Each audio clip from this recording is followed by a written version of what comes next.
Disclaimer. दोस्तों, मैं आप सभी को बता दूं, ये कहानी पूरी तरह काल्पनिक है। ये सिर्फ दर्शकों के मनोरंजन के लिए बनाई गई है। अगर आप हमारे SK novel love story channel पर नए हैं, तो वीडियो को भर भर लाइक और चैनल को सब्सक्राइब करना ना भूले। धन्यवाद। एपिसोड 21, अतुल का गुस्सा। अलकली सुबह आलिया 1 घंटे से पूरे घर में इधर उधर कुछ ढूंढने की कोशिश कर रही थी। तभी आलिया को ऐसे देखकर मयूरा जी ने आलिया से पूछते हुए कहा, आलिया क्या हुआ है बेटा, तुम ऐसे क्यों पूरे घर में चक्कर मारी जा रही हो? आलिया ने कहा, मॉम मैं सुबह से लीजाया को ढूंढ रही हूँ पर वह मुझे कहीं नहीं मिल रही है। मयूरा जी ने आलिया के पास आते हुए कहा, नहीं मिल रही है का क्या मतलब है आलिया ने कहा, मॉम वह कल रात को मैं जल्दी अपने कमरे में चली गई थी, मुझे बहुत नींद आ रही थी, इसलिए तो मैंने लीजाया को उसका कमरा ही नहीं दिखाया था। मयूरा जी आलिया पर भड़कते हुए बोली, आलिया तुम इतनी लापरवाह कैसे हो सकती हो? वह लड़की कल ही हमारे घर पर आई है, उसे हमारे घर के बारे में कैसे पता होगा? तो वह कहाँ सोई होगी? आलिया ने माफी मांगते हुए मयूरा जी से कहा, हाँ मोम सॉरी, मेरी जैसे ही आंख खुली सुबह तब से मैं लीजाया को ढूंढ रही हूँ ताकि मैं उसको अभी उसका रूम दिखा सकूं और वह मुझे मिल ही नहीं रही है। मयूरा जी ने आलिया से पूछते हुए कहा, क्या तूने पूरे घर में देख लिया कि लिजाया कहीं नहीं है? आलिया ने हाँ में जवाब दिया, हाँ मोम मैंने पूरे घर में देखा है, लीजाया कहीं नहीं है। मयूरा जी ने छत की ओर इशारा करते हुए कहा, कहीं लीजाया छत पर तो नहीं है, तुमने छत पर देखा क्या? आलिया ने मना करते हुए कहा, नहीं मैंने छत पर नहीं देखा। तो वह दोनों ने अपने कदम छत की ओर बढ़ा दिए। वही अतुल आज ऑफिस जल्दी आ गया था, अपने केबिन में बैठा हुआ था और अतुल के सामने एक शख्स सर झुकाकर खड़ा हुआ था। अतुल ने उस शख्स से कहा, क्या हुआ उसका, अब वह कैसा है? अतुल के सामने जो शख्स खड़ा था वह कोई और नहीं बल्कि अतुल को कल रात को कॉल कर बताया था कि वह अनवर बेहोश हो गया है और अनवर की खबर दी थी वही शख्स था। उस शख्स ने अतुल से कहा, सर डॉक्टर ने कहा है कि स्कूल कुछ दिन हॉस्पिटल में ही रखना होगा क्योंकि उसके पूरे शरीर में इतनी चोट आई है कि वह अभी ठीक से बोल भी नहीं पा रहा। ये सुनकर तो अतुल गुस्से से अपनी जगह से उठा और उसने अपनी ड्रेस पर लात मार दी और ड्रेस का पूरा सामान पूरे वर्ष पर बिखर गया। वही सबसे खड़ा हुआ काम रहा था। अतुल ने उस शख्स के पास आकर अपने दांत बेचते हुए कहा, मुझे कुछ नहीं जानना, मुझे वह बस अपने मुंह से उस शख्स का नाम ले जिस शख्स पर मुझे पहले से ही शक है। बस उस अनवर को कैसे भी करके ठीक करो। अतुल ने इतना कहकर उस शख्स को केबिन से बाहर जाने को कह दिया। वह शख्स अतुल का ऑर्डर पाते ही केबिन से बाहर चला गया। वही अतुल केबिन में ही अपने सर पर हाथ रखकर इधर उधर चक्कर मारे जा रहा था। अतुल अपने आप से बात करते हुए बोला, अगर अनवर के मुंह से उसका नाम एक बार मैंने सुन लिया ना तो इस बार में उसको अच्छे से मजा चखा होगा। अतुल इतना सोच ही रहा था कि उस केबिन में अनिवेद आया। अनिवेश ने जब केबिन की ये हालत देखी तो वह समझ गया क्या केबिन का ये हाल अतुल नहीं किया है कि अनिवेद को पता था कि अतुल के अलावा केबिन का ये हाल कोई और नहीं कर सकता क्योंकि किसी में इतनी हिम्मत भी नहीं थी कि अतुल की परमिशन के बगैर अतुल के केबिन में कोई आकर वस्तु इधर से उधर कर सके। निवेदा ने केबिन की ऐसी हालत देखकर अतुल को पूछते हुए बोला, यह क्या हालत बना रखी है अतुल, तूने केबिन की क्या हुआ है तुझे, तुम इतने गुस्से में क्यों है? अतुल अनिवेद के सामने देखते हुए बोला, सब जानकर भी अनजान बने की कोशिश मत कर, मेरे सामने तू आने। अनिवेद अनिवेश अतुल के पास आता हुआ बोला, क्या सब जानता हूं मैं, क्या जानकर भी अनजान बन रहा हूं, बता मुझे तू। अतुल बोला, वह अनवर को कुछ दिन हॉस्पिटल में ही रहना होगा, वह अभी बोल सके उस हालत में भी नहीं है, पता है ना तुझे इस बात पर मुझे गुस्सा आएगा कि नहीं आएगा? मैं उस शख्स का नाम जानना चाहता हूं जो मेरी पीठ पीछे मेरी डिजाइनें बाहर पहुंचाने की कोशिश कर रहा था। अनिवेश ने कहा, अतुल हमें ये तो पता चल गया कि हमारी डिजाइन की वह फाइल वह तो अनवर ने बाहर पहुंचाई थी ना? अतुल ने कहा, हाँ हमें वह तो पता है कि वह फाइल अनवर ने बाहर पहुंचाई थी, पर अनवर के पीछे किसका हाथ है वह हमें जाना होगा क्योंकि अनवर में इतनी हिम्मत नहीं हो सकती कि वह अतुल शाह के ऑफिस में से फाइल गायब करवाए। अनवर के अकेले का काम नहीं है, यह जरूर अनवर के साथ और भी कोई मिला हुआ है। अनिवेद कुछ सोचते हुआ बोला, कहीं वह सागर तो रही है हमारी डिजाइनें गायब करवाने के पीछे? अनिवेद अपनी बात दोहराता हुआ बोला, वैसे भी अतुल हम सबको पता है कि वह हमारा मुकाबला करना चाहता है। अतुल गुस्से से सामने पड़ी चेयर को लात मारता हुआ बोला, अगर इस बार भी सागर का ही हाथ है ना मेरी डिजाइन गायब करवाने के पीछे, तो हमेशा तो मैं उसको आसानी से जाने देता था, पर इस बार मैं उसको इतनी आसानी से नहीं जाने दूंगा। वही अतुल के घर पर आलिया और मयूरा जी ने टेरेस पर आकर देखा तो लीजाया वही एक कोने में सोई हुई थी। आलिया ने और मयूरा जी ने जब ये देखा तो वह दोनों लीजाया के पास आकर लीजाया के गालों पर आलिया थपथपाते हुए कहती है, लीजाया उठो यार, तुम यहाँ टेरेस पर क्यों सो रही हो? अभी मयूरा जी आलिया पर गुस्सा दिखाते हुए बोली, तूने इस बेचारी को उसका कमरा दिखाया था ताकि वह वहां जाकर सो सके, उसको पता ही नहीं था कि उसका कमरा कौन सा है, तो वह छत पर ही आकर सोएंगे ना? कौन है ये सागर जो अतुल के ही ऑफिस में से डिजाइनें गायब करवा रहा है और क्यों सोए हैं लीजाया ऐसे छत पर? एपिसोड 22, किस बात का इतना घमंड है तुम्हें? मयूरा जी आलिया को डांट ही रही थी कि तभी लीजाया अपनी आंखें खोली। लीजाया की आंखें इस वक्त सूजी हुई और उसका चेहरा भी पूरा लालू पड़ चुका है। उसका चेहरा और आंखें देखकर ये लग रहा था कि लीजाया काफी ज्यादा रोई हो। लीजाया ने जब देखा कि मयूरा जी और आलिया वही उसके पास बैठे हुए हैं तो लीजाया ने उन दोनों को पूछते हुए कहा, आप दोनों यहाँ क्या कर रहे हैं? लीजाया की आवाज सुनकर मयूरा जी जो आलिया को डांट रही थी वह लीजाया कुछ दी हुई बोली, क्या हुआ बेटा तुम्हें, तुम ऐसे यहाँ छत पर क्यों सो रही हो? मयूरा जी अपनी बात आगे जारी रखते हुए बोली, बेटा अगर आलिया ने तुम्हें तुम्हारा कमरा नहीं दिखाया था तो तुम मुझको भी आकर पूछ सकती थी, ऐसे छत पर आकर सोने की क्या जरूरत थी तुम्हें? आलिया लीजाया से माफी मांगती हुई बोली, सॉरी लीजाया, वह मैं जल्दी से जाकर सो गई थी, मुझे ध्यान ही नहीं रहा कि मैंने तुम्हें तुम्हारा कमरा नहीं दिखाया है और तुम्हें यहाँ पर आकर सोना पड़ा, सॉरी लीजाया, मुझे माफ कर दो। लीजाया उठे हुए बोली, सॉरी की कोई बात नहीं है आलिया, वह तो मैं ही छत पर थोड़ी देर के लिए आई थी और यहाँ इतनी अच्छी हवा आ रही थी कि कब मेरी आंख लग गई मुझे भी पता नहीं चला, तुम्हें मुझे सॉरी कहने की कोई जरूरत नहीं है। आलिया ने लियाया को गले से लगाते हुए कहा, सॉरी लीजाया, अभी चलो मैं तुम्हें तुम्हारा कमरा दिखा देती हूँ ताकि तुम्हें आज रात को फिर से यहाँ छत पर ना सोना पड़े। ये कहकर तीनों नीचे की ओर आ गए। आलिया ने लीजाया को उसका कमरा भी दिखा दिया। लीजाया अपने कमरे में आकर फ्रेश होकर भावेश जी के देखभाल में लग जाती है। वहीं दूसरी तरफ ऑफिस में अनिवेद ने नौकरों से बोलकर अतुल का पूरा केबिन अच्छे से साफ करवा लिया था। इस वक्त अतुल और अनिवेद केबिन में एक दूसरे के आमने सामने बैठे हुए थे। अनिवेद अतुल से बात करता हुआ बोला, अतुल हमारी अभी 1 घंटे में एक मीटिंग है, तो तू वह मीटिंग अटेंड कर लेना। मैं कुछ काम से बाहर जाने वाला हूं, तो उस मीटिंग में मैं शामिल नहीं हो पाऊंगा। अतुल ने कहा, तू कहाँ जाने वाला है? अनिवेश ने कहा, बस कुछ काम है, वह काम खत्म करते ही मैं आ जाऊंगा। अतुल ने कहा, हाँ मैं वही पूछ रहा हूँ, कौन सा काम है? अनिवेश ने कहा, वह काम खत्म करने के बाद मैं तुझे बताऊंगा। अतुल ने कहा, मुझे अभी जाना है। अनिवेल अपनी जगह से खड़ा होकर बोला, अतुल मैं तेरे घर आकर तुझे शांति से सब कुछ बताऊंगा, अभी मैं जा रहा हूँ। अनिवेश ने इतना कहकर अपने कदम केबिन के बाहर की ओर बढ़ा लिए। अनिवेद के जाते ही अतुल हल्के ऐसे मुस्कुराया और अपने आप से बात करता हुआ बोला, मुझे पता है तो कौन से काम के लिए जा रहा है, तुझे अब चैन नहीं पड़ेगा जब तक कि तू उस सागर को मजा नहीं चखा देता। अतुल ये कहकर मन ही मन हंसने लगा।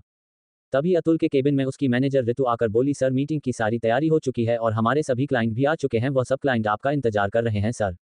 अतुल ने अपनी शांत आवाज में जवाब दिया, ठीक है तुम जाओ। ऋतु ये सुनते ही वहां से चली गई, क्योंकि उसको पता था कि उसके बॉस का ये जवाब मतलब उसके बॉस मीटिंग में जा रहे हैं। वहीं लीजाया भावेश जी को घर गार्डन में लेकर आई है और भावेश जी के वीर शेर के पीछे अपने दोनों हाथ रखकर अपने दोनों हाथों से आस्था आस्था धकेल रही है और उनके पीछे और चलते चलते भावेश जी से कुछ बातें भी करे जा रही है। वहीं दूसरी तरफ ऑफिस में अतुल एक मीटिंग में था। मीटिंग काफी लंबी चली थी। मीटिंग खत्म होते होते शाम हो चली थी। अतुल मीटिंग खत्म करते ही अपने क्लाइंट से बात करता हुआ बोला, देखिए यह मीटिंग हमारी खत्म हुई और हम आएंगे ठीक 6 महीने बाद यह मीटिंग वापस से करेंगे। उन सभी क्लाइंट ने हमें अपना जवाब दिया और वह सभी वहां से निकल गए। वही अतुल भी मीटिंग रूम से बाहर आ गया और अपने ऑफिस के पार्किंग एरिया में आकर खड़ा हुआ। वह अपनी गाड़ी का दरवाजा खोलकर अपनी सीट में बैठकर गाड़ी स्टार्ट कर अपने ऑफिस से घर के लिए निकल गया। अतुल के चेहरे पर इस वक्त ना बयान करने वाले मुस्कुराहट तेरी हुई है। अतुल अपने आप से ही बात करता हुआ बोला, फाइनली 6 महीने बाद मेरी कंपनी इतनी ऊंचाई पर होगी कि मेरी कंपनी का नाम हर एक विदेशों में और हर एक शहर में जाना जाएगा। फिर अतुल को कुछ याद आते ही उसके चेहरे पर जो मुस्कुराहट बनी हुई थी वह अचानक से गायब हो जाती है और अतुल अपने दांत पीसते हुए कहता है, अगर उसने मेरी बात प्यार से नहीं माने ना तो मैं उसको अपनी तरीके से समझा लूंगा। थोड़ी ही देर में अतुल की गाड़ी उसके घर के पार्किंग एरिया में रुकती है। अतुल अपनी गाड़ी से बाहर निकलकर अपने कदम घर की ओर बढ़ा लेता है। अतुल ने घर के अंदर आकर देखा तो लिविंग रूम में ही लीजाया सोफे पर बैठी हुई थी और कुछ गहरी सोच में डूबी हुई थी। ये देखकर अतुल ने अपने कदम लीजाया की ओर बढ़ा दिए। लीजाया के पास आकर खड़ा हो गया। लीजाया को अभी भी नहीं पता था कि अतुल उसके पास आकर खड़ा है। अतुल ने लीजाया को 2-3 बार आवाज देकर बुलाया, पर लीजाया ने फिर भी कोई जवाब नहीं दिया। तो ये देखकर अतुल ने लीजाया का हाथ पकड़ा और उसको अपने साथ ले जाने लगा। लीजाया को जब यह महसूस हुआ कि उसका हाथ किसी ने पकड़ा है तो वह अपने ख्यालों से बाहर आई, तो उसने देखा कि उसका हाथ किसी और ने नहीं बल्कि अतुल ने पकड़ा है। तो लीजाया अतुल से अपना हाथ छुड़ाते हुए बोली, क्या कर रहे हो आप मिस्टर शाह, ये क्या हरकत है?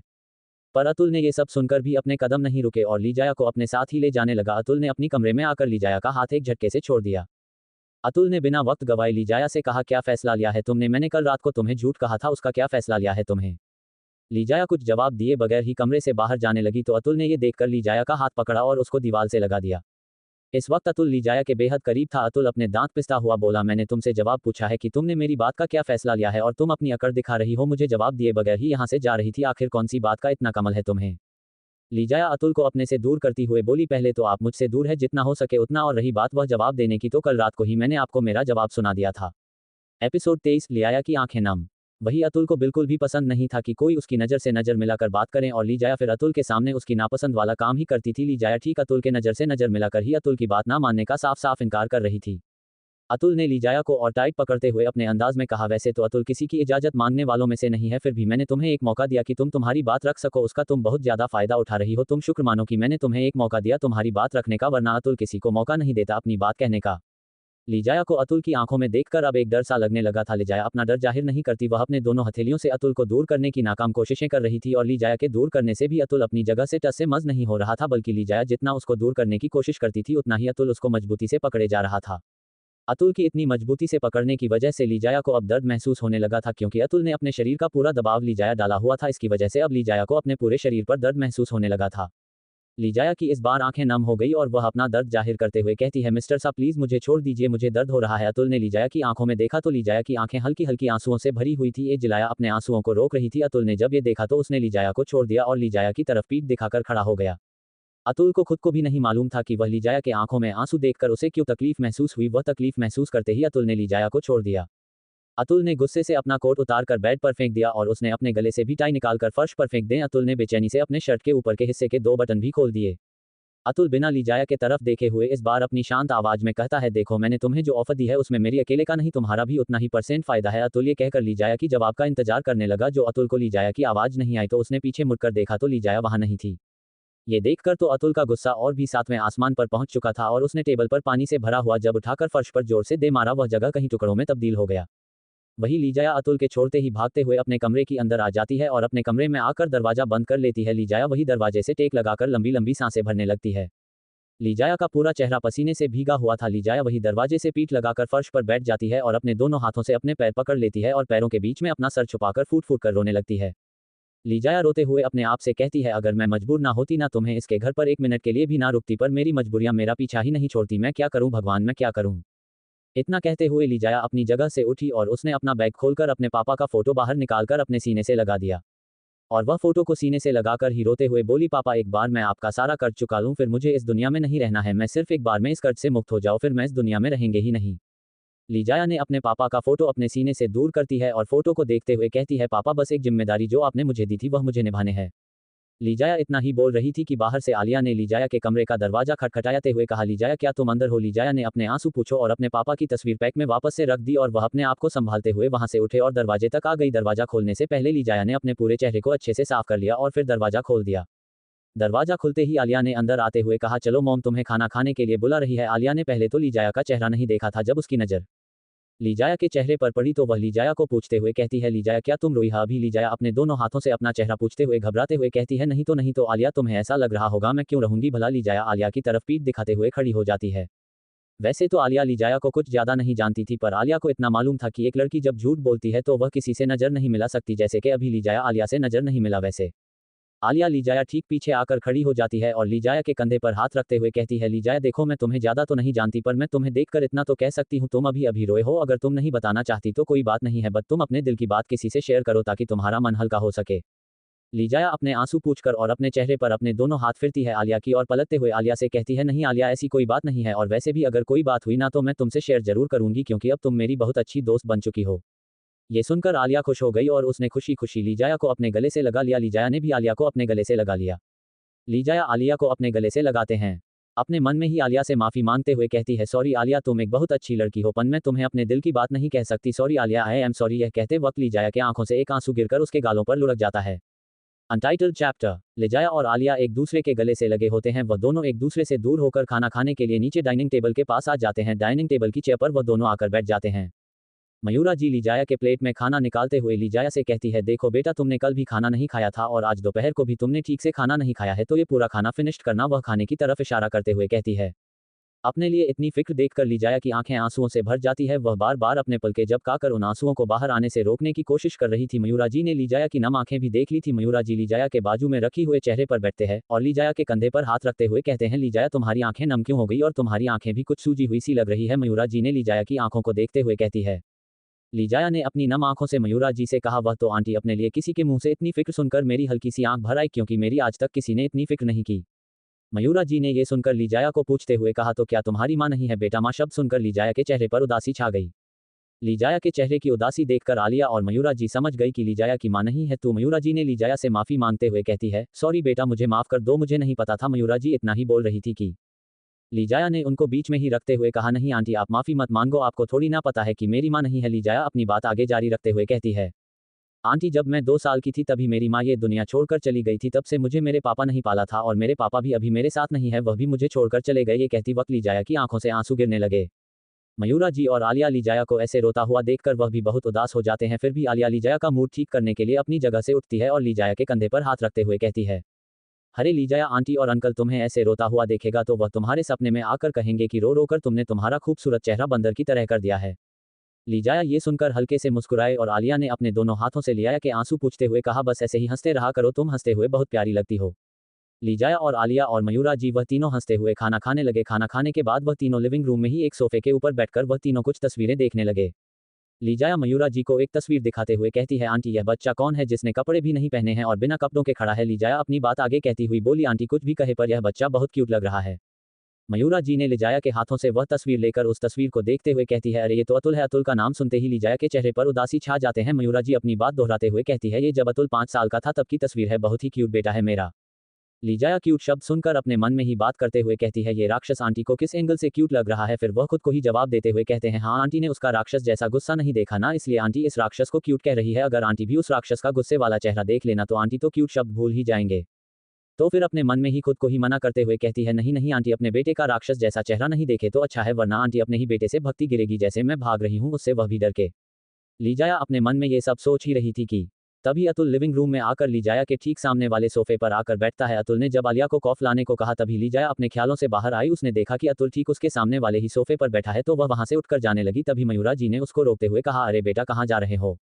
लीजाया ने मयूरा जी के सामने देखते हुए कहा, आंटी वह अंकल को दवाई भी देनी है और उन्हों के पैरों में मुझे मसाज भी करने हैं, इसलिए मैं जा रही हूँ अंकल के रूम में। वहीं सोफे पर बिना हाव भाव के बैठा अतुल अच्छे से समझ रहा था कि उसके यहाँ आने की वजह से ही लीजाया कुछ भी बहाना कर कर यहाँ से जाना चाहती है। मयूरी को इतना कहते हैं वहां से भागती हुई निकल जाती है और वह भावेश जी के रूम में आकर लंबी लंबी सांसें भरती है। वही लिविंग रूम में लीजाया के जाते ही मयूरा जी अतुल के सामने देखते हुए कहती है, बहुत ही प्यारी लड़की लेकर आया है अनिर्वेद भावेश जी की देखभाल करने के लिए, मुझे तो वह बहुत ही अच्छी लगती है। ये सुनकर अतुल हल्के से मुस्कुराता है। उसकी मुस्कुराहट इतनी भी नहीं थी कि कोई मुस्कुराहट को देख सके। अतुल सोफे पर से उठकर सीढ़ियों की ओर जाने लगा। वह कदम रखने ही वाला था सीढ़ियों पर के तभी उसके पीछे से अनिवेश की आवाज आई। अनिवेद ने अतुल से कहा, अरे रुक जा, कहाँ जा रहा है। अनिवेद अतुल के पास आकर खड़ा होते हुए बोला, मैं तेरी ही पास आया था, तुझसे कुछ बात करनी है जरूरी। अतुल उसे कुछ कह पाता कि तभी मयूरा जी बोल पड़े। मयूरा जी ने एक आह भरी और सोफे पर से उठते हुए कहा, तुम्हारी बात ऑफिस की ही होगी, इसलिए मुझे सुनने में कोई भी इंटरेस्ट नहीं है, तो मैं जा रही हूँ अपने कमरे में सोने के लिए। मयूरा जी इतना ही बोलकर अपने कमरे में चली जाती है। वही अनिर्विद जोरों से चिल्लाकर मयूरा जी को सुनाते हुए कहता है, हाँ अब आपको मेरी जरूरत नहीं है क्योंकि मैंने आपको अच्छी एक केयरटेकर लाकर दे दी है, फिर आप क्यों मेरी बात सुनोगे। मयूरा जी कमरे से ही जवाब देते हुए कहती है, हाँ वह बात तो तुमने सही कही, तुमने बहुत ही अच्छा काम किया है ये लड़की लाकर। एपिसोड 25 अनिवेद का गुस्सा। मयूरा जी अपने कमरे में से ही जवाब देती है, हाँ वह बात तो तुमने सही कही है, तुमने उस लड़के को लाकर बहुत ही अच्छा का किया है। अनिवेद रहते हुए अपने बालों पर हाथ फेरते हुए कहता है, आखिर आंटी आपने ये काम किसे सौंपा था। अनिर्वेद अपने आप को ही शाबाशी देते कोई कहता है, यह अनिर्वेद है आंटी, अनिर्वेद आज तक ऐसा एक भी काम नहीं है जो अनिर्वेद ना कर सका है। फिगर अनिवेद अपनी नजर उस तरफ की जहां अतुल खड़ा हुआ था। अनिवेद ने जब वहां देखा तो वहां अतुल नहीं था, फिर उसकी नजर चिड़ियों के ऊपर पड़ी तो अतुल अपने लंबे कदम भरता हुआ अपने कमरे की ओर ही जा रहा था। अनिवेद भागते हुए उसके पीछे बड़बड़ते हुए जा रहा था। अनिवेद बड़बड़ाते हुए बोला, मेरी तो कोई वैल्यू ही नहीं है, मुझे तो ये कुत्ता समझता है कि अपने पीछे पीछे घूम आता है और मैं भी कुत्ता बनकर उसके पीछे पीछे चला जाता हूँ। अनिवेद बड़बड़ाते हुए चलता ही जा रहा था कि तभी उसके सामने से लीजाया एक खाली जग लेते हुए उसके सामने से ही आ रही थी। अनिवेश ने जब लीजाया को देखा तो वह लीजाया के तरफ अपने कदम बढ़ा लेता है। अनिवेद ठीक लीजाया के सामने आकर खड़ा हो जाता है और कहता है, हाय लीजाया कैसी हो। लीजाया अनिर्वेद को देखकर हल्के से मुस्कुराई और लीजाया ने जवाब दिया, मैं ठीक हूँ, आप कैसे हो। लीजाया अनिवेश का नाम याद करते हुए कहती है, हाँ शायद आपका नाम अनिवेद है ना। अनिवेद हल्के से मुस्कुराता हुआ बोला, हाँ मेरा नाम अनिवेद ही है। अच्छा है, आपको मेरा नाम याद था। लीजाया भी हल्के से मुस्कुराते हुए जवाब देती है, हाँ वह आपको देखा तो याद आया कि आपने जाते वक्त मुझे आपका नाम बताया था, तो क्यों याद नहीं आएगा मुझे आपका नाम। अनिवेद ने लीजाया से आगे बात करते हुए कहा, वैसे आपका काम कैसा चल रहा है लीजाया जी यहाँ पर। लीजाया ने अपनी मीठी आवाज में कहा, हाँ काम तो अच्छा चल रहा है और अंकल के साथ टाइम बिताना तो और भी अच्छा लगता है। अंकल बिल्कुल मेरे पापा की तरह है, इसलिए उनके साथ मुझे वक्त बिताना अच्छा लगता है। अनिवेश लीजाया की यह बात सुनकर हल्के से मुस्कुराया और लीजाया के कंधे पर हाथ रखते हुए एक भाई की तरह दिलासा देते हुए कहता है, अगर कोई भी चीज की तुम्हें जरूरत हो या कुछ काम हो तो बेझिझक अपने इस भाई को याद कर लेना। लीजाया ने भी अपनी गर्दन हाँ में ही लाई और वह वहां से पानी लेने के लिए चले गए। अनिर्वेद भी अतुल के कमरे की ओर बढ़ गया।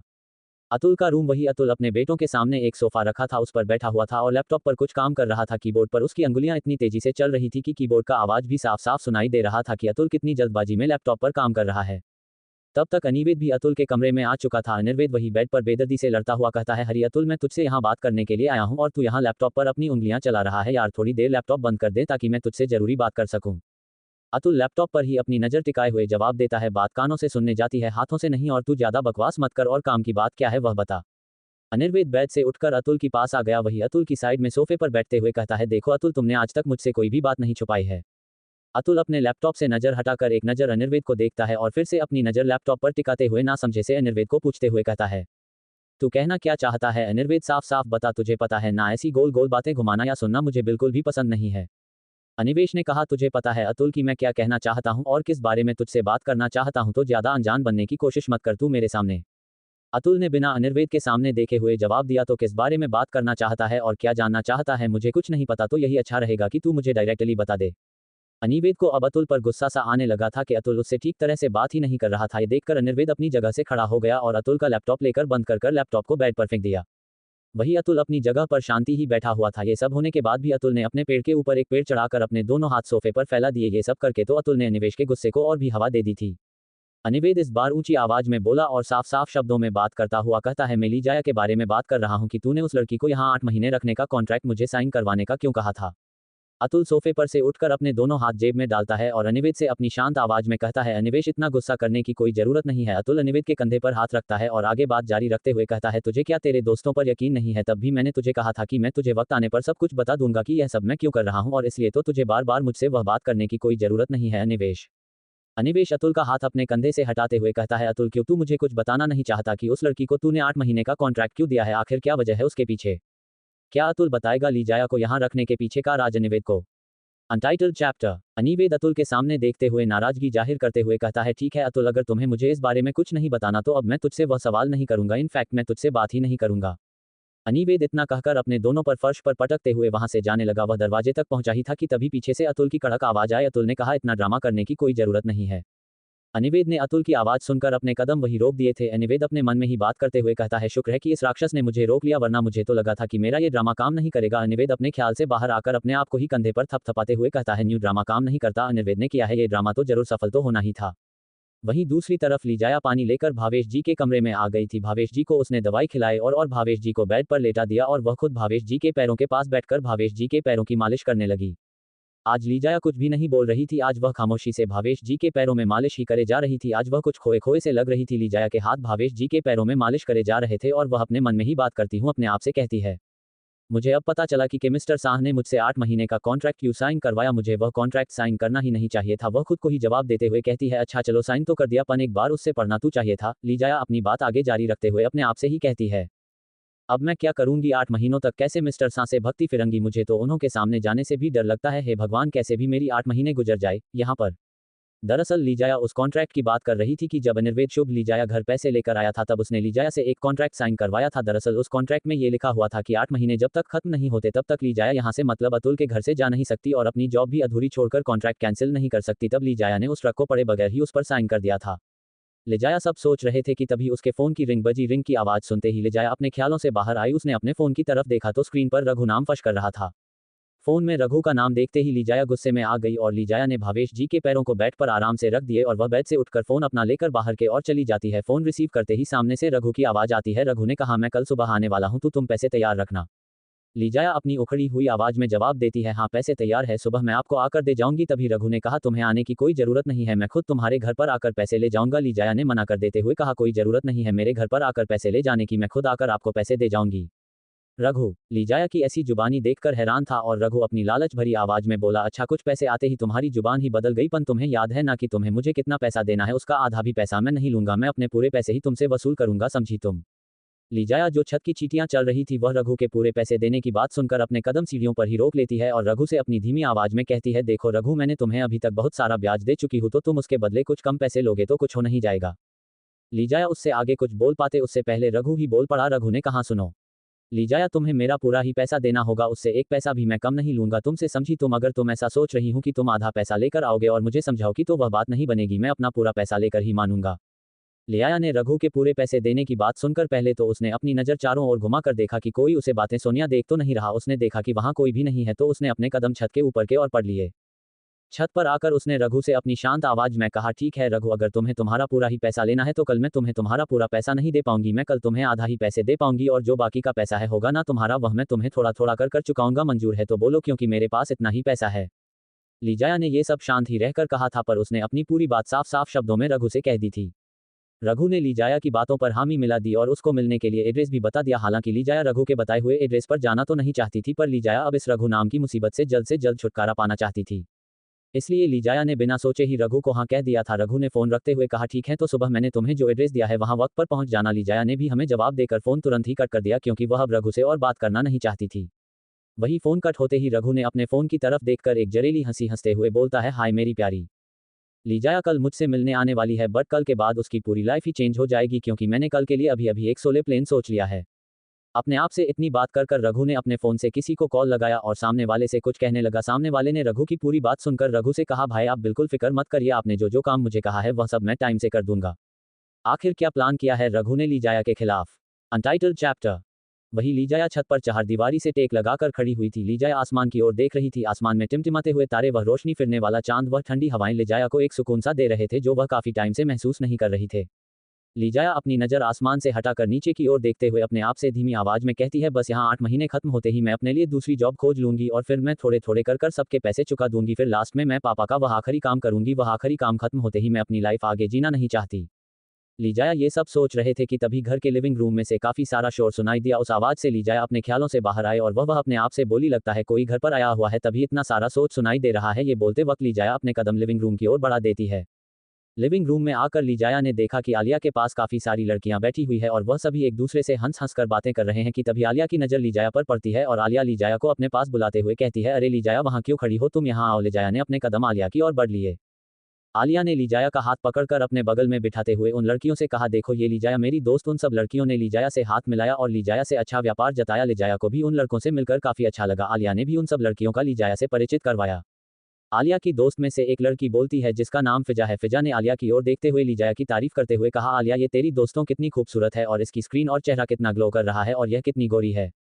फिजा की यह बात सुनकर वहीं दूसरी लड़की बोल पड़ती है जिसका नाम खुशी है। खुशी फिजा की बात से एग्री करते हुए कहती है, हाँ आलिया तेरी दोस्तों एक मॉडर्न की तरह लग रही है, मानो लग रही है नहीं ये तो एक मॉडर्न ही है। तभी फिजा ने लीजाया से पूछा, क्या तुम एक मॉडर्न हो। ये सुनकर लीजाया हल्के से मुस्कुराई और फिजा को मना करते हुए बोली, नहीं मैं कोई मॉडर्न नहीं हूँ, बल्कि मैं तो एक केयरटेकर की जॉब करती हूँ। तभी फिजा और खुशी दोनों ही साथ में ये सुनकर भटकते हुए कहती है, क्या तुम केयरटेकर की जॉब करती हो। लीजाया ने हाँ मैं अपनी गर्दन हिलाकर उन दोनों को जवाब दिया। खुशी कुछ बोलने ही वाली थी कि तभी फिजा ने उसके मुंह पर हाथ रखते हुए कहा, मैं जब भी कुछ बोलने जा रही हूँ तुम बीच में ही बोल पड़ती हूँ। अभी भी मैं जैसा बोल रही थी वैसा ही तुमने भी बोला, तो अभी तुम खामोशी से बस बैठा। फिजा खुशी के मुंह पर से हाथ हटाते हुए आगे बात जारी रखते हुए कहती है, मेरा सवाल खत्म ना होना तब तक तुम तुम्हारा मुंह मत खोलना, समझी तुम। खुशी फिजा के कंधे पर हल्का सा मारती हुई कहती है, क्यों क्यों ना बोलूं मैं, और तूने मेरा मुंह ऐसे क्यों दबाया। हर बार तू मुझे चुप करवा देती है, पर इस बार मैं सवाल करूंगी पहले फिर तू बाद में करना। फिजा भी बस करते हुए बोले, पहले मैं करूंगी सवाल फिर तो करना। खुशी बोली, नहीं पहले मैं करूंगी। फिजा बोली, नहीं पहले मैं करूंगी। लियाया को छोड़कर वहीं बैठी सब लड़कियों को पता था कि फिजा और खुशी एक दूसरे से हमेशा से ही ऐसे लड़ते ही रहते हैं। छोटी मोटी बातों पर उन दोनों की नोकझोंक होते ही रहती थी। लीजाया को उन दोनों की लड़ाई देखकर अजीब सा लग रहा था और वह अपने आप से ही बात करते हुए कहती है, ये दोनों मुझसे सवाल करने के लिए एक दूसरे से झगड़ रही है, वह भी इतनी छोटी बात के लिए। तभी उन दोनों का झगड़ा देखकर वहां बैठी लड़कियों में से एक तीसरी लड़की बोल पड़ी जिसका नाम खुशबू है। खुशबू अपनी जगह से उठकर फिजा और खुशी के बीच में आकर बैठ जाती है और उन दोनों को दूर करते हुए कहती है, तुम दोनों में से कोई भी सवाल नहीं करेगा, समझे तुम दोनों। और तुम दोनों ऐसे कुत्ता बिल्ली की तरह लड़ना झगड़ना बंद करो। हर जगह पर तुम दोनों अपना रायता फैलाते रहती हो। टाइम देखो, जगह देखो, सामने वाले इंसान को देखो, फिर एक दूसरे से झगड़ा। खुशी ने खुशबू के आगे प्यारा सा मुंह बनाते हुए कहा, पहले फिजा ने लड़ाई करना शुरू किया था, मैं तो खामोशी से बैठी हुई थी। तभी फिजा ने खुशी का हाथ पकड़कर उसको के हाथ को मरोड़ देते हुए कहा, क्या बोली तू, पहले मैं झगड़ा शुरू करती हूँ। हाँ हमेशा से तू झगड़ा शुरू करती है और मेरा नाम ले रही है। पहले मैं सवाल करने वाली थी, फिर तो तू क्यों बीच में आई। पहले मुझे ही सवाल करने दिया होता तो तेरे हाथ की यह हालत ना होती। खुशी दर्द में चिल्लाते हुए बोली, फिजा छोड़ मेरा हाथ, मुझे दर्द हो रहा है। फिजा ने तभी खुशी का हाथ नहीं छोड़ा। वही आलिया खामोशी से काफी टाइम से फिजा और खुशी का झगड़ा देख रही थी। वह खुशी की दर्द भरी आवाज सुनकर वह फिजा से खुशी का हाथ छोड़ते हुए फिजा से कहती है, फिजा लड़ाई मुंह से की जाती है, हाथ मरोड़कर नहीं। तू हर बार गुंडागर्द पर क्यों उतर आती है, ताकि हर एक बात शांति से हो सकती है। खुशबू ने आलिया से कहा, आलिया फिजा को समझाने का कोई मतलब नहीं है, तुझे पता तो है ये हमेशा से ऐसे ही गुंडागर्दी करती है और ये दोनों तो हमेशा से ही छोटी छोटी बातों पर ऐसे ही लड़ते रहते हैं। तभी खुशी ने और फिजा ने दोनों ने अपना मुंह कुछ बोलने के लिए खोला ही था कि खुशबू ने अपने दोनों हाथ दिखाकर उन दोनों को चुप रहने को कहा, तुम दोनों अब चुप हो जाओ प्लीज, मैं तुम्हारे दोनों के हाथ जोड़ती हूँ। आखिर क्या सवाल पूछना था फिजा को और खुशी को लीजाया से। एपिसोड 28 सबसे बड़ा इवेंट। वही अतुल के कमरे में अतुल और अनिर्वेद बालकनी में चेयर पर एक दूसरे के आमने है सामने बैठे हुए थे। वहीं अनिर्वेद अपने दोनों हाथों से अपना सर पकड़कर नीचे झुकाए हुए बैठा हुआ था। दरअसल अतुल ने उसका सारा प्लान अनिर्वेद को बता दिया कि इस लीजाया को यहाँ 8 महीने रखने का उसका क्या प्लान है और क्या मकसद है। वह मकसद जाने के बाद ही अनिर्वेद अपना सर पकड़कर खामोशी से बैठा हुआ था। कुछ देर की खामोशी के बाद अनिर्वेद अपनी जगह से उठा और अपनी शांत आवाज में अतुल से कहता है, क्या सच में तुमने अपनी कंपनी के सबसे बड़े इवेंट के लिए लीजाया को चुना है, या फिर तुम उस लीजाया से एक थप्पड़ के लिए बदला लेना चाहते हो। उद्धरण चिन्ह। अतुल के चेहरे के भाव शांत थे, उसके भाव थोड़े भी नहीं बदले थे और अनिर्वेद अतुल के कुछ न कहने पर उतावलेपन से बोला, बोलो अतुल क्या वजह है जिससे तुमने लीजाया को चुना, क्या सच में इवेंट ही तुम्हारी वजह ही या फिर कुछ और बात है। उद्धरण चिन्ह। अतुल चेयर से उठकर बाउंड्री वॉल से टेक लगाकर खड़ा हो गया, फिर शांत आवाज में उसने कहा, मैं उसे बदला लेने के लिए नहीं बल्कि अपने इवेंट के लिए चुना है और मैं यही चाहता हूं कि वो लड़की मेरा बनाया हुआ आउटफिट इवेंट में पहनकर प्रमोट करे। असल में बात यह थी कि अतुल ने एक सबसे बड़े डिजाइनर इवेंट में हिस्सा लिया था और इस इवेंट में काफी सारे डिजाइनर अपनी डिजाइन प्रमोट करने वाले थे। पर ये कोई आम इवेंट नहीं था, ये काफी बड़ा इवेंट था जो हर शहर की डिजाइन इस इवेंट में शो होनी थी और अतुल हमेशा से इस इवेंट में हिस्सा लेता था। हर बार अतुल इस इवेंट में जीत कर ही आता था, पर इस बार कंपटीशन काफी टफ था। पर फिर भी अतुल यही चाहता थी कि हमेशा की तरह इस बार भी वो फर्स्ट आए। इसीलिए अतुल ने एक ड्रेस डिजाइन किया था जो काफी खूबसूरत था। पीआर बात यह थी कि इस बार अतुल अपना डिजाइन किया हुआ ड्रेस किसी मॉडल को नहीं बल्कि लीजाया को पहनाकर इवेंट में प्रमोट करना चाहता था। अनिवेद अतुल के सामने आकर खड़ा हो जाता है और अतुल से कहता है, अतुल फिर से एक बार सोच कर देख, तूने जो फैसला लिया है वह सही है या नहीं। अनिवेद अपनी बात आगे जारी रखते हुए कहता है, अतुल मैं ऐसा इसलिए कह रहा हूँ कि लीजाया एक सिंपल सी लड़की है और हमारे सबसे बड़े इवेंट में कहीं सारे बड़े बड़े बिजनेसमैन आएगी और मुझे नहीं लगता कि लीजाया को मॉडलिंग का सी भी आता होगा। अतुल बिना किसी हाव भाव के बोला, अनिवेद तुझे लगता है कि मैं अपनी कंपनी के लिए ऐसे ही कोई फैसला ले सकता हूँ? अतुल आगे बोला, और रही बात उस लड़की की सिंपल होने की, तू अभी इवेंट को काफी टाइम है, तब तक मैं उस लड़की को ऐसे तैयार कर दूंगा कि वह किसी बड़ी मॉडल से कम ना लगे। अनिवेद अतुल से कहता है, तूने अगर तेरा मन बना लिया है कि तू इस साल की इवेंट के मॉडल लीजाया को बनाना चाहता है तो क्या ये काम करने के लिए लीजाया तैयार है? अनिवेद आगे बोला, क्या तूने इस बारे में लीजाया से बात की है? अतुल किसी राजा महाराजा की तरह चेयर से ठीक लगाकर बैठ जाता है और अनिवेद को जवाब देते हुए कहता है, तुझे लगता है क्या कि अतुल शाह को किसी की परमिशन की और किसी की इजाजत लेने की जरूरत है? अतुल आगे कहता है, अगर अतुल एक बार कोई बात ठान लेता है तो वह सामने वाले की मर्जी हो या ना हो वह काम जरूर करता है। अनिवेद इतना तो जानता था कि अतुल एक बार अगर जिद पर अड़ जाता है तो वह किसी भी वजह से या किसी भी तरह से पीछे नहीं हटता है, और फिर तो यह अतुल की कंपनी की बात थी जो अतुल को जान से भी ज्यादा प्यारी थी और अतुल अपनी कंपनी के लिए किसी भी हद तक जा सकता था, वह तो अनिर्वेद को पता ही था। अनिवेद अतुल के साइड पर आकर बैठ जाता है और फिर भी उसको समझाते हुए कहता है, अतुल फिर भी हमें एक बार तो लीजाया को पूछना ही होगा कि वह ये काम करना भी चाहती है या नहीं। अतुल इस बार गुस्से से अपनी जगह से उठ जाता है और अपने कमरे की ओर अपने कदम बढ़ाते हुए गुस्से से ही कहता है, अनिवेद हो चाहे या ना चाहे उसे मेरी कंपनी के लिए ये काम तो करना ही होगा। अनिवेद भी अतुल पीछे जाते हुए अपनी शांत आवाज में कहता है, अतुल मैं जानता हूं कि यह इवेंट हमारे कंपनी के लिए बहुत इंपॉर्टेंट है, अगर यह इवेंट में हमारा फर्स्ट नंबर आता है तो हमारी कंपनी इतनी ऊंचाई तक आ जाएगी कि उसे नीचे गिराना किसी के भी बस की बात नहीं होगी, पर हम हमारे फायदे के लिए बिना किसी लड़की की इजाजत के बगैर हम उसको मॉडर्न के रूप में हमारे इवेंट में खड़ा नहीं कर सकते। अतुल ये तो साफ साफ देख रहा था कि अतुल के आगे हर एक इंसान खामोश रह सकता है, पर अनिर्वेद नहीं। अनिर्वेद भी ठीक अतुल की ही टक्कर का इंसान है, पर अनिर्वेद इतना भी जानता था कि अगर अतुल एक बार किसी जिद पर अड़ जाता था तो वह किसी भी वजह से पीछे हटने वालों में से नहीं है। अतुल की बात यानी एक पत्थर की लकीर होती थी। अनिर्वेद को अच्छे से पता था कि अगर अतुल ने कहा है तो वह ये काम जरूर करेगा, वह चाहे लीजाया की मर्जी के बगैर हो या लीजाया की मर्जी से, बाकी यह काम तो होना ही था। इसलिए अनिर्वेद अतुल को समझाने की कोशिश कर रहा था ताकि अतुल लीजाया की मर्जी के बगैर यह कदम ना उठाए। अल्पविराम अल्पविराम अतुल अपने कमरे में सोफे पर आकर बैठ जाता है। अतुल अपनी दो उंगलियों से अपना सर हल्के से दबाने लगता है। अनिवेद भी आकर अतुल के बगल में बैठे हुए अतुल से शांत आवाज में ही रहता है, देखो तो अगर यह काम लड़के की इजाजत से ही हो तो अच्छा रहेगा, बस मैं इतना ही चाहता हूं कि तू एक बार लीजाया से शांति से बात कर ले। अतुल अपने सर से उंगलियों को हटाता है और सीधा बैठते हो गए कहता है, मैंने उस लड़की से बात की। यह सुनकर तो अनिर्वेद जैसे शौक हो गया और वह शौक वाले हाव भाव से ही अतुल से कहता है, क्या तूने लीजाया से बात की इस बारे में? अच्छा क्या कहा लीजाया ने? अनिर्वेद कुछ आगे सोचते हुए अतुल के सामने देखते हुए कहता है, क्या तूने लीजाया से इस बारे में शांति से ही बात की थी या अपना रोबदार बताया था तूने? अनिर्वेद इतना सब कुछ बोलने के बाद भी खामोश नहीं रहता और वह आगे बात जारी रखते हुए कहता है, अच्छा ठीक है चलो, अगर तूने उससे बात की भी है तो कब बात की बताना यार। वह अतुल को बोलने का मौका ही नहीं दे रहा था और फिर भी अतुल से कह रहा था बार बार के अतुल उसको बताएं कि उसने कब लीजाया से बात की थी, शांति से की थी या नहीं की थी, बस वह ऐसे बोले ही जा रहा था। अनिर्वेद के ऐसे बार बार पूछने से अतुल रिलेटेड होने लगा था और वह इरिटेट होते हुए ही अनिर्वेद को कुछ शब्दों में ही जवाब देता है, मैंने उसे कल रात को बात की थी। इतना बोलकर अतुल सोफे से उठता है और अपनी कब्र के पास आकर अपने कपड़े लेकर वॉशरूम में चला जाता है। वहीं अनिर्वेद अतुल वॉशरूम में जाते ही अतुल के वॉशरूम का दरवाजा खटखटाते हुए चिल्लाते हुए कहता है, कल रात को बात की थी उसका मतलब क्या है, और तू मुझे पूरी बात बता कि तूने उस लड़की से शांति से बात की थी या नहीं, मुझे जानना है, बाहर निकल अतुल बिना डरे। वही अतुल के रूम में अतुल काफी वक्त से वॉशरूम में शावर लेने के लिए गया था पर वह अभी तक वॉशरूम में से बाहर नहीं निकला था। वही अनिर्वेद वॉशरूम का दरवाजा खटखटाते हुए सवाल पूछ पूछ कर अब थक चुका था। वह अब थक हार कर वही बेड पर आकर ले जाता है पेट के बल और वह अब थक हार कर अपने आप से कहता है, अतुल कमीना अब बाहर निकल, तू मुझे जवाब दे दे, कल रात को तेरी क्या बात हुई थी लीजाया से, बाहर निकाल। अनिर्वेद अपने आप से बात ही कर रहा था कि तब तक अतुल भी वॉशरूम का दरवाजा खोलकर बाहर आ जाता है। दरवाजे की आवाज सुनकर अनिर्वेद अतुल के तरफ देखने लगता है। वह बेड से उठकर फटाफट से अतुल के सामने आकर खड़ा हो जाता है। इसे अचानक से सामने आने से अतुल उसको एक आईब्रो उसकाकर देखने लगता है। अनिर्वेद ने जब देखा कि अतुल उसको अजीब तरीके से घूर रहा है तो अनिर्वेद फटाफट से अतुल को अपने साथ ही जाकर बेड पर बिठाते हुए वह खुद अतुल के पैर पकड़कर फर्श पर बैठते हुए कहता है, बताना अतुल तेरी क्या बात हुई थी कल रात को लीजाया से, प्लीज मुझे बता। अतुल ने उसको कुछ कहने से पहले अनिर्वेद को अपनी कड़क आवाज में कहा, अनिवेश बेफालतू के ड्रामे करना बंद करो और बस पर से उठ जाओ और मेरे पैर छोड़ो। ये सुनकर अनिर्वेद झट से फर्श पर से उठ जाता है और अतुल के साइड में आकर बैठ जाता है। अतुल को यह अच्छे से पता था कि अनिर्वेद ये जाने बगैर ना वह खुद चैन से बैठेगा ना मुझे चैन से बैठने देगा। अतुल ने इसलिए अनिर्वेद को सच बताना ही जरूरी समझा। अतुल ने अनिर्वेद से कहा, मैंने उस लड़की से कल रात को बात की थी। अनिर्वेद ध्यान से अतुल की बात सुनने लगा। फ्लैशबैक। कल रात को अतुल के कमरे में अतुल ने लीजाया को कस के पकड़ा हुआ था। अतुल ने लीजाया से कहा था कि अगर तुम्हें मेरी माफी चाहिए और तुम्हें शांति से और सुकून से रहना है तो तुम्हें मेरी एक बात माननी होगी। लीजाया ने हकलाते हुए कहा, कैसी बात माननी होगी मुझे आपकी? अतुल ने बिना वक्त गांव आए हुए और अपनी रोबदार आवाज में कहा, तुम्हें मेरी कंपनी की मॉडर्न बनना होगा और इस साल के सबसे बड़े इवेंट में तुम्हें मेरा बनाया हुआ डिजाइनर सूट पहनकर उसको प्रमोट करना होगा। हालांकि लीजाया ये तो जानती थी कि अतुल इस शहर का सबसे बड़ी प्रोपेलर डिजाइनर कंपनी का सीईओ है, बट लीजाया को ये समझ में नहीं आ रहा था कि आखिर अतुल उससे करवाना क्या चाहता है और क्या कहना चाहता है, क्योंकि अतुल ने जो भी शब्द उससे कहे वह लीजाया के दिमाग के ऊपर से होकर जा रही थी, क्योंकि लीजाया ने ये शब्द पहली बार अपनी लाइफ में सुने थे, जैसे कि प्रमोट करना, इवेंट डिजाइनर सूट। ये सब लीजाया ने पहली बार सुना था। इसलिए लीजाया घबराते हुए नासमझी से अतुल से पूछती है, इवेंट और प्रोमोट का क्या मतलब है। अतुल लीजाया से गुस्से से कहता है, ज्यादा नासमझी वाला ड्रामा मत करो मेरे सामने, समझी। लीजाया इस बार बिना डरे ही अतुल से साफ साफ शब्दों में कहती है, इसमें ड्रामा करने वाली कौन सी बात है मिस्टर शाह, मुझे नहीं मालूम कि इवेंट किस कहते हैं। लीजाया आगे बात करते हुए कहते हैं, मैं आपकी तरह डिजाइनर कंपनी की मालिक नहीं हो तो मुझे सब पता होगा, मैंने ये शब्दों पहली बार किसी के मुंह से सुनने हैं, इसलिए मुझे ज्यादा पता नहीं है कि आप मुझसे क्या कहना चाहते हैं मिस्टर शाह।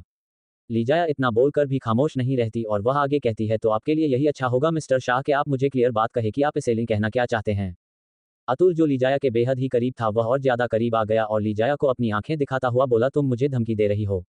लीजाया अतुल को अपने से दूर करती है, पर लीजाया के दूर करने से भी अतुल उससे दूर नहीं हो रहा था, तो लीजाया ने थक हार कर अब अतुल को अपने से दूर करने के लिए उसे शांत आवाज में कहती है, प्लीज मिस्टर सा मुझसे दूर रहे ताकि मैं सही से आपको जवाब दे सकूं प्लीज। लीजाया इतना ही बोल पाई थी कि अतुल उसको बीच में ही रखते हुए बोला, अतुल ने कहा, तुम्हें ऐसे ही जवाब देना होगा, क्या तुम मुझे धमकी दे रही हो। लीजाया अब थक हार कर अतुल की बात पर हाँ में मिलाते हुए कहते हैं, हाँ मैंने आपको धमकी दी, क्या कर लो कि आप। वैसे तो लीजाया ये बोलती फक्त कांप रही थी, पर उसने अतुल के सामने ऐसा नहीं जताया कि वह उससे डर रही है। ये बोलकर तो लीजाया ने सोते हुए शेर को उंगली कर दी थी। अतुल गुस्से से लीजाया से दूर हो जाता है और उसके सामने पीठ दिखाते हुए खड़ा हो जाता है और अपनी कड़क आवाज में कहता है, आइंदा मुझसे इस प्लेसेस से बात की ना तो मुझसे बुरा कोई नहीं होगा, समझी तुम। लीजाया जो अतुल के दूर होने से खुद को संभाल रही थी और अच्छा फिर कर रही थी, वह अतुल की बात सुनकर कर अपने आप में ही बड़बड़ाते हुए कहते हैं, आपसे बुरा कोई हो ही नहीं सकता, आप जैसे राक्षस तो मैंने पूरी दुनिया में हो ही नहीं सकता। वही अतुल ने लीजाया का बड़बड़ाना भी सुन लिया था कि लीजाया उसको राक्षस कह रही है। राक्षस शब्द अपने लिए सुनकर अतुल और भी गुस्से में आ जाता है और वह वापस से लीजाया को पकड़कर दीवान से सटा देता है। अतुल के ऐसा करने से लीजाया का सर दीवार से टकरा जाता है और लीजाया के मुंह से आह भरी चीख निकल जाती है। लीजाया की चीख सुनकर भी अतुल उसको छोड़ता नहीं है और उसको और कसकर अपनी गिरफ्त में ले लेता है। लीजाया को अतुल पर गुस्सा आने लगा था कि वह उसके साथ एक जानवर जैसा बर्ताव क्यों रहा था।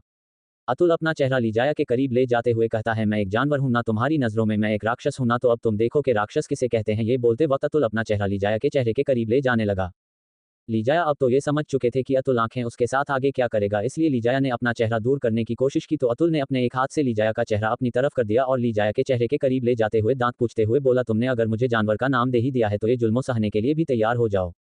लीजाया अब अतुल से ज्यादा बहस नहीं करना चाहती थी, इसलिए लीजाया ने अतुल को साफ शब्दों में पूछते हुए कहा, आप क्यों मुझे इतना परेशान करते हो, आप आंखें मुझसे चाहते क्या हो।